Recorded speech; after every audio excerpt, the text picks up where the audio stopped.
Continuamos con Contraviento y Marea. Tu compañía.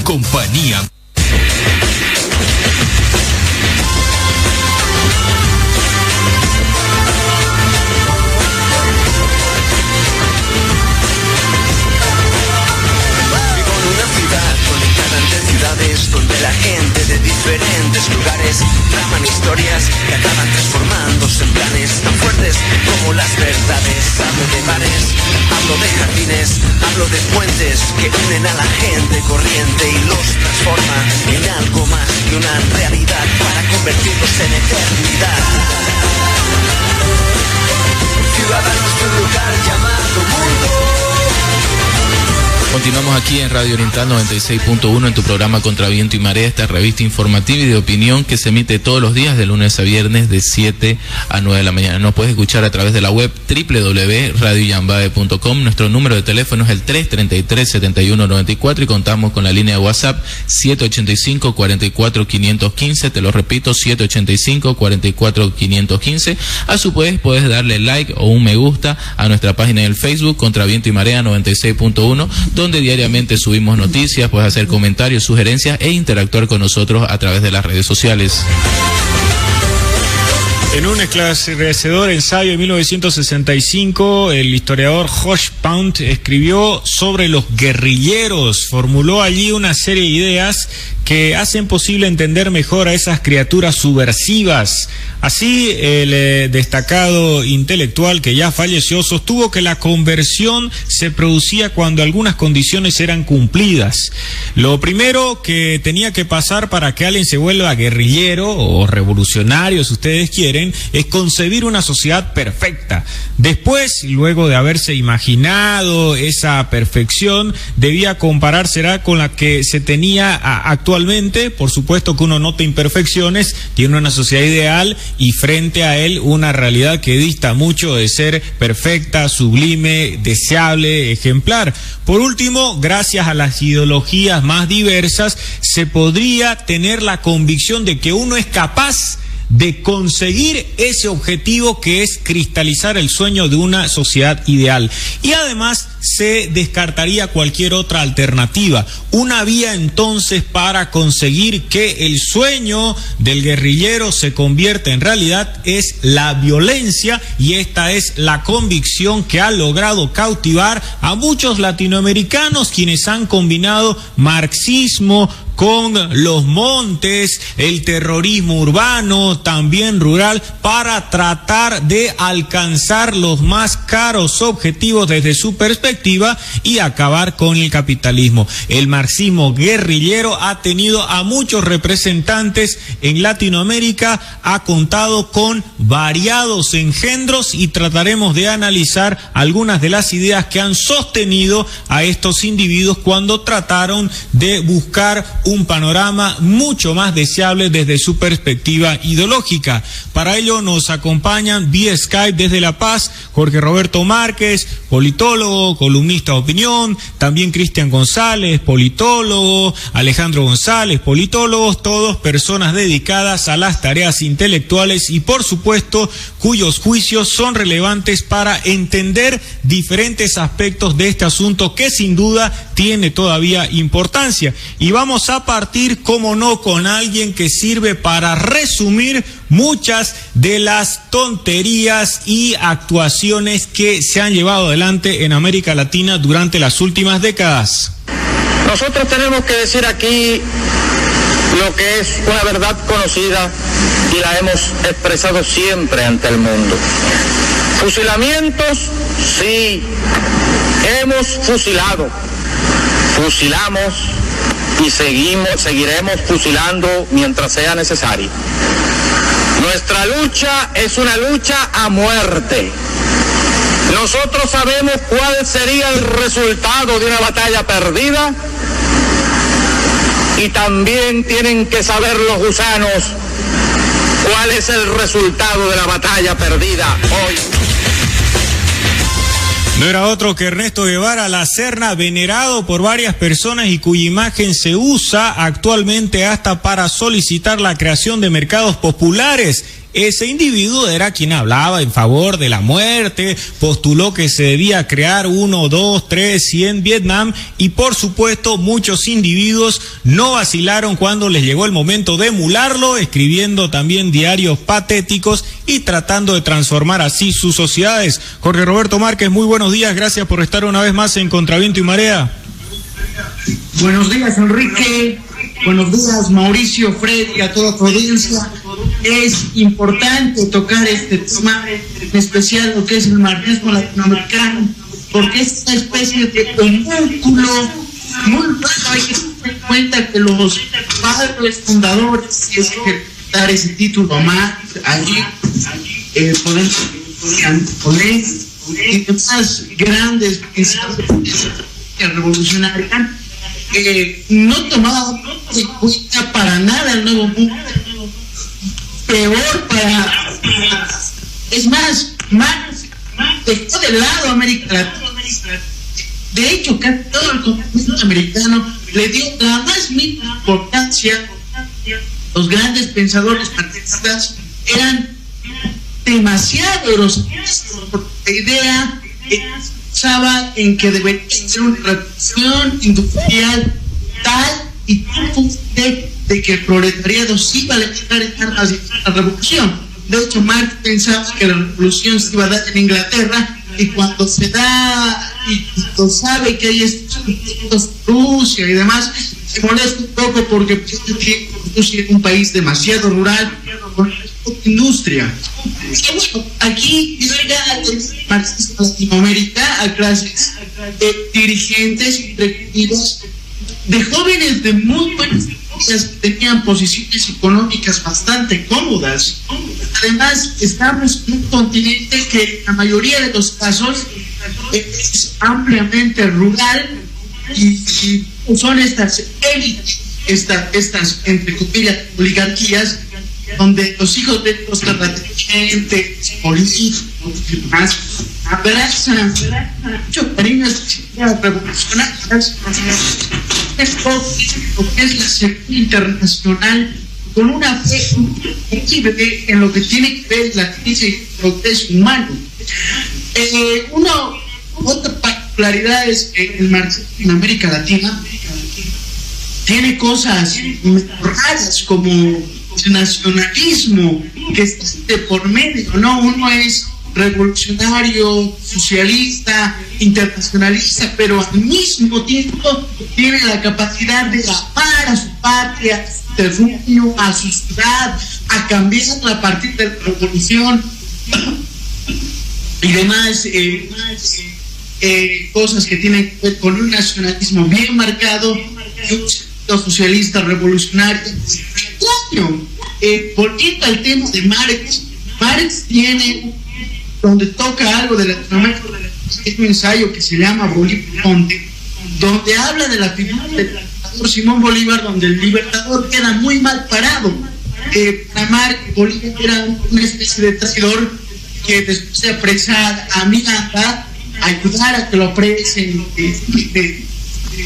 fuera del ámbito público y más, se hace cargo de una revolución en la cual, según Marx, no luchó en absolutamente nada. Tenía una visión súper tajante con Bolívar, lo calificó de traidor, y es más, decía que como este hombre quería compararse con Napoleón Bonaparte. Sintetizando esto, Marx pensaba sobre América Latina, porque Simón Bolívar, como un hincha de particular equipo de fútbol, no es como si un tronguista estuviera hablando sobre Bolívar, o como si un bluminista, un orientista estuviera hablando del equipo contrario, en los peores términos posibles. Hay hitos interesantes sobre el marxismo latinoamericano. Está Raúl Ayatollah, los pensadores interesantes que tenían, pero también tenemos a Carlos Mariátegui. Pero hay un cambio radical a partir de la Revolución Cubana, donde estos pequeños focos de guerrillas, estas células, toman el poder de la fuerza, y como bueno, el audio que presentaste hace unos minutos te habla de un Ernesto Che Guevara que se vuelve un símbolo, ¿no?, de estas revoluciones para cambiar la sociedad, que lamentablemente, por no buenas intenciones que tenga, simplemente se quedan en el campo de la retórica y no logran cambiar la realidad. Ese es el espacio de la revolución y del marxismo latinoamericano. En el caso de Marx, tal como ha subrayado Roberto, que con algunas complicaciones, me imagino que hay una conspiración socialista que nos impide hablar con total tranquilidad sobre tales cuestiones, hay que destacar el hecho de que en el caso de Karl Marx, efectivamente él formuló críticas profundas acerca de Simón Bolívar, estaba convencido, entre otras cosas, de que se trataba, y él lo formuló en su momento, de un Napoleón de las retiradas, así lo calificaba Marx a Bolívar. Luego pasó algún tiempo y no tuvo mejor idea Hugo Rafael Chávez Frías de presentar a Bolívar como quien lo estaba inspirando, pero también asociarlo con Marx. Curiosamente, insisto, luego de esos ataques inequívocos, hasta lo calificaba de racista y que pretendía llevar adelante una guerra de colores. Eso era parte de lo que señalaba Bolívar, de lo que señalaba Marx de Bolívar. En consecuencia, ambos individuos estarían ideológicamente enfrentados. Solo en los tiempos marcados por el socialismo del siglo XXI, pues se ha tenido esta genial ocurrencia de volver compatibles los discursos que en muchos casos eran liberales de Bolívar con más de una necedad que tuvo como responsable a Hugo Rafael Chávez Frías. El guerrillero al cual escuchamos antes, Ernesto Guevara, lo señalaron también algunas personas, ha sido quien ha inspirado una serie de movimientos guerrilleros en América Latina y, por supuesto, ha engendrado actuaciones claramente sanguinarias y terroristas. Si uno analiza lo que ha sucedido con el marxismo guerrillero en América Latina, no puede dejar de lado la terrible experiencia que vivió el Perú con Sendero Luminoso, porque también allí hay marxismo, solamente que se trataba de un marxismo maoísta. Como es sabido, hay diferentes versiones del maoísmo. En ese caso del marxismo era un marxismo leninismo maoísta. El presidente Gonzalo Abimael Guzmán, él decía que era la cuarta espada del comunismo, ¿no? Después de Marx, de Lenin y de Mao, iba él, pero se trata igualmente de marxismo y por supuesto hay una serie de problemas que se presentaron y cientos de miles de personas fueron víctimas de ataques sanguinarios por parte de una persona que todavía hoy está cumpliendo su condena en el Perú. Y no solo ha sido, como vos precisabas, Perú, también Colombia. Las Fuerzas Armadas Revolucionarias de Colombia, Ejército del Pueblo, FARC, es una guerrilla y organización terrorista que se autoproclama también marxista-leninista y se destaca y se ha ido destacando a través del tiempo por su brutalidad. Han sido muchos los líderes que han pasado en la FARC que aún intentan negociar con el Estado. Tiene sus orígenes allá por el año 1964 más o menos, y se destaca, entre otros aspectos, que sus vínculos con el narcotráfico, la violencia de este grupo guerrillero, que hasta el día de hoy sigue en esa intento de dialogar con el Estado para firmar finalmente la paz. Las negociaciones se han realizado en Cuba, pero se pretendía firmar hasta este próximo 23 de marzo un acuerdo final que se ha visto imposibilitado. Queda claro, por lo tanto, que el uso de la violencia se ha empleado generosamente con el propósito de entronizar ideas y relegar cualquier debate de carácter democrático. Como señalaba, hay ejemplos terribles en lo referente a Latinoamérica y está Sendero Luminoso, también el MRTA. No debemos olvidar todos aquellos hechos que fueron inicialmente impulsados por ideas. Tampoco se tienen que subestimar las teorías, reflexiones y concepciones. El Perú, por lo tanto, nos muestra ese otro ejemplo y vale la pena reflexionar al respecto. También nos acompaña vía Skype Cristian González. Buenos días, Cristian González, gracias por estar en Contraviento y Marea. Muy buenos días, Enrique, aquí con unos pequeños problemas de conexión al internet, esperemos que no haya más problemas más adelante. Hay que pensar siempre en conspiraciones del prójimo. Siempre hay que pensar mal y estarás en lo correcto, como dicen en ciencia política algunos politólogos. Bueno, quisiera comenzar con una afirmación que hacía Marx cuando se le hacía una entrevista durante los últimos años de su vida, cuando le preguntaban justamente sobre esta parte del mundo y las tendencias políticas que había, al mismo tiempo que sobre algunos partidos alemanes, también austriacos y polacos que estaban empezando a tomar a Marx como un modelo a seguir. En esos tiempos ya estaba empezando a surgir un nuevo ismo, en este caso el marxismo. Marx decía muy elocuentemente, y yo creo que con un poco de ese sentido del humor que ha acompañado a la mayoría de los intelectuales durante toda la historia del mundo, no solamente en la historia política, sino en general en la historia universal. Marx decía, no sean tontos, yo no sería marxista, porque él reconocía que de estos grupos fanáticos, de estos ideólogos que lo estaban colocando a él como bandera, eran personas que sabían muy poco sobre su trabajo, que no se habían tomado el tiempo de leer sus panfletos, sus textos romanticistas, sus ideas sobre el capital, ni siquiera le habían dado una pequeña lectura al borrador del manifiesto del Partido Comunista. Entonces, Marx detectaba en estos grupos no solamente ignorancia, sino que también fanatismo, que era algo contra lo que paradójicamente, digamos que el fundador, entre comillas, del marxismo, no estaba de acuerdo para nada con los pensamientos fanáticos o totalitaristas, ya que en muchas partes de su trabajo él se refiere a cualquier totalitario, autoritarista o grupos fanáticos en general como aquellos que siembran el terror, la ignorancia y la duda. Por lo tanto, cuando nos traspolamos al pensamiento de las guerrillas de pensamiento marxista, entre comillas, en Latinoamérica, ya escuchábamos hace un momento al famoso señor Ernesto Guevara, conocido como el Che, y sus palabras de que su lucha es una lucha a muerte. Creo que lo único que hacen es validar este punto de crítica del mismo Marx. En las primeras hojas del Capital denotamos de que su trabajo es totalmente eurocentrista, está guiado hacia hablar sobre las sociedades evolucionadas de ese tiempo. En ese caso está tomando como modelo a la misma Alemania, habla también de Inglaterra, Francia, habla de los procesos iluministas en Italia, pero en ningún momento se refiere a que es una idea que se puede aplicar en todo el mundo. Y en ningún momento él tiene como objetivo crear una escuela de pensamiento que llevara su nombre como bandera. Sin embargo, y como él mismo decía, la ignorancia puede hacer que muchas personas tomen como el nombre de alguna persona que no conocen para validar un proceso que puede ser glorioso o terrible, y eso es lo que ha pasado en América Latina con estos movimientos de guerrilla.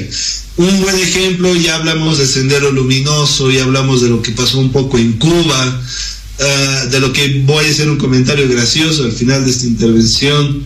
Sin embargo, yo quiero hablar de un modelo que me parece un ejemplo a seguir, un mal ejemplo, pero a seguir, que es el tema de las FARC.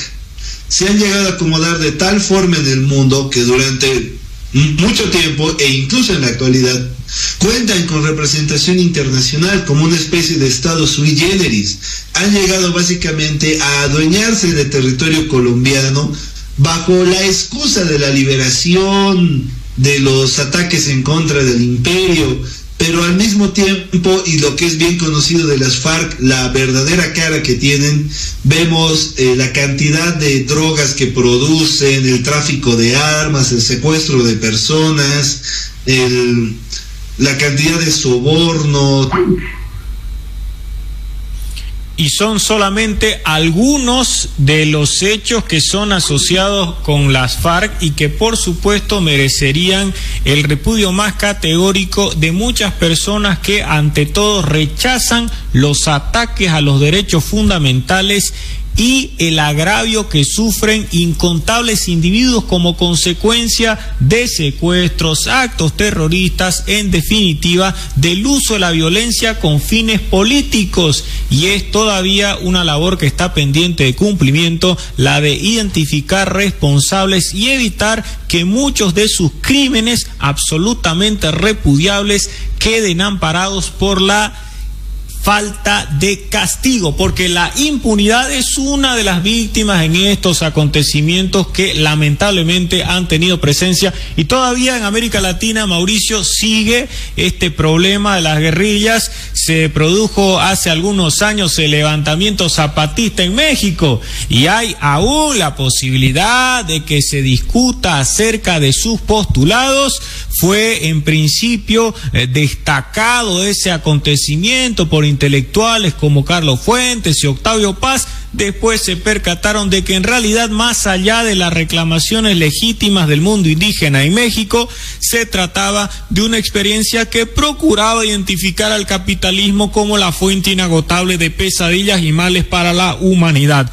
¿Cuáles son los planteamientos serios al respecto? No existe la posibilidad de hablar con profundidad y se rechaza la opción democrática que, independientemente de sus imperfecciones, debía ser siempre el único camino que nos haga posible resolver los problemas sociales. Eso ha sido un poco el diálogo que hemos realizado acerca de los diferentes grupos que con sabotaje de por medio, no hay que denunciarlo. Hemos tenido un problema en la conexión de internet, entonces eso nos ha impedido que la señal y el audio esté impecable, pero se ha podido hablar un poco de los casos de Perú, Colombia, el rol de la FARC en Colombia y el narcotráfico, los vínculos que tiene con el narcotráfico, igual como vos precisabas, Enrique, en México. Bolivia no ha sido una excepción, desde Ñancahuazú hasta el ejército guerrillero Tupac Katari, donde algunos de los partidarios de este grupo armado se han transformado a la democracia. Habrá que ver qué tan fiable es esa transformación o qué tan cómo han experimentado eso o esa asumir esos principios democráticos de estos que en su momento consideraron que las armas y un ejército guerrillero era el mejor mecanismo para hacer conocer su punto de vista. Puede haber dudas todavía acerca de la presencia de resabios antidemocráticos en personas que, como señalaste, Mauricio, incluyendo al vicepresidente del Estado Plurinacional de Bolivia, don Álvaro Marcelo García Linera, asumieron en su momento la misión de cambiar violentamente Bolivia y defendieron posteriormente esa decisión al margen de los problemas que causaron desde el punto de vista económico y otras víctimas, porque no fue el único experimento guerrillero en Bolivia. Estuvo el Leche, estuvo el Ejército de Liberación Nacional, estuvo en el ámbito del terrorismo puro la Comisión Néstor Paz Zamora, entre otras agrupaciones que surgieron a partir de algunas ideas, pero que pretendían cambios por medio de la violencia y no cautivando a los electores, ya que se trata de una salida civilizada a problemas sociales y no suele ser tan cautivadora para gente que de manera profunda prefiere las respuestas violentas, como era el caso de Ernesto Guevara La Serna. Hasta escribía poemas hablando del silbido de la bala en el viento y cómo eso le permitía recordar a su amada. Ese era Guevara, un hombre radicalmente violento y que todavía inspira a mucha gente cuando llega el momento de movilizarse en la calle, destacando que él, a pesar de que en La Cabaña, una fortaleza que estuvo a su cargo, hizo fusilar a cientos de personas, genera todavía adhesiones que son dignas de estudios hasta psiquiátricos.